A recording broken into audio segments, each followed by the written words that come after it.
COVID-19 has affected the daily lives of most people around the world, and although many regions seem to be slowly recovering, there's no doubt that this pandemic will have lasting impacts on how things will be in the future. Isolation has caused a disconnect between us and our friends, our community, nature, and even places that we used to visit. Because of this, our design not only explores the possibilities when the pandemic is over, but also tries to help us reconnect as we head in that direction. Our target users are mainly city residents who will be the ones using the design, but other stakeholders include medical professionals and hospital workers that will also benefit. To give an example of our target users, we've created the persona of Jessica, who's 18 and lives in Shanghai. During her spring holiday, she usually enjoys traveling and seeing flowers bloom, but this year she's been forced to stay quarantined at home. She's highly sociable and likes group activities, but this has been impossible, causing her to feel depressed. Our design hopes to help her through these tough times and prepare her for when she's finally able to reconnect with her friends and surroundings. The first part of our design is an app where users grow and cultivate a virtual garden.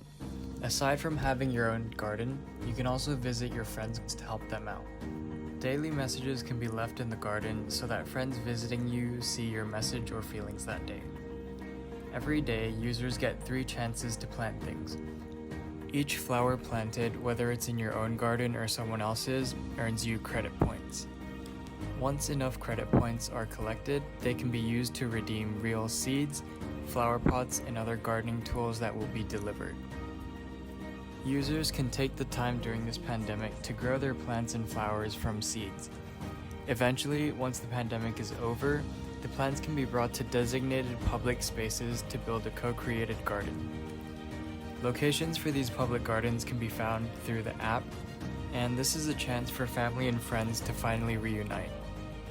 Specific time slots and locations must be booked in advance to prevent overcrowding, but small groups can get together and bring the plants that they've all worked on.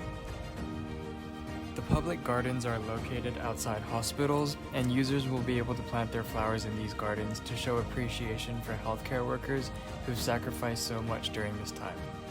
The gardens also include installations that act as a base for flowers to go on top of, and the installations can vary from garden to garden. This one that we've designed hopes to bring a moment of relaxation to frontline workers when they finally get a chance to rest. Looking up through the opening in the middle represents light at the end of the tunnel, hopefully providing them with some encouragement and reassurance.